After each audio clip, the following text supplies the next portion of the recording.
Nelson Xavier அவர்கள் ஒரு பதிவு செஞ்சிருக்கார். தொலைக்காட்சிகளின் ரேட்டிங்கை கண்காணித்து அளவிடும் அமைப்பு BARC, Broadcast Audience Research Council India. Entire television ecosystem வர்த்தகமே பார்க் அறிக்கையின் அடிப்படையில் தான் நடைபெறுகின்றன. Adapted market rating system for television across India. கடந்த 25 ஆண்டுகளில் ஜெயலலிதா மறைவு, கலைஞர் மறைவு, சென்னை வெள்ளம், தமிழ்நாடு தேர்தல் முடிவுகள் போன்ற முக்கியமான நிகழ்வுகள் நடந்த வாரங்களில் வெளியான ரேட்டிங் அபாரமானது. அவை செய்தி தொலைக்காட்சிகளின் சராசரி ரேட்டிங்கை விட 2-3 மடங்கு அதிகமாயிருந்தன. பார்க் வீக் 33 16 ஆகஸ்ட் 22 ஆகஸ்ட் அறிக்கையின்படி மதுரை தாவேகா மாநாடும் தலைவர் விஜயின் பேச்சும் அப்படி ஒரு பெரும் தாக்கத்தை உருவாக்கியுள்ளன.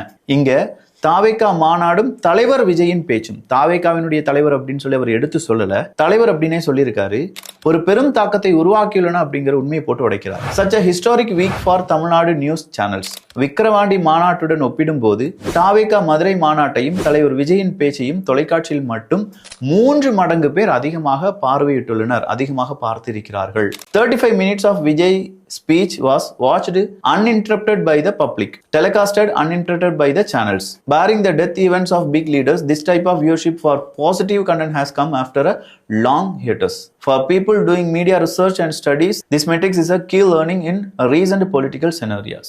விஜய் அவர்கள் பேசின பேச்சும் அந்த மாநாட்டையும் பார்ப்பதற்கு ஏகப்பட்ட பேர், 3 மடங்கு அதிகமான நபர்கள் பாசிட்டிவான ஒரு செய்தியை பார்க்க கூடினார்கள் அப்படிங்கிறது தான் செய்தி. நிறைய சேனல்ஸ் ஒரு டெத் நடந்துச்சுன்னா அவங்க வீட்டில் போய் மைக்கை கொண்டு வைக்கிறது, ரகசிய கேமரா கொண்டு வைக்கிறது, இப்படிலாம் செஞ்சுட்டு இருக்காங்க.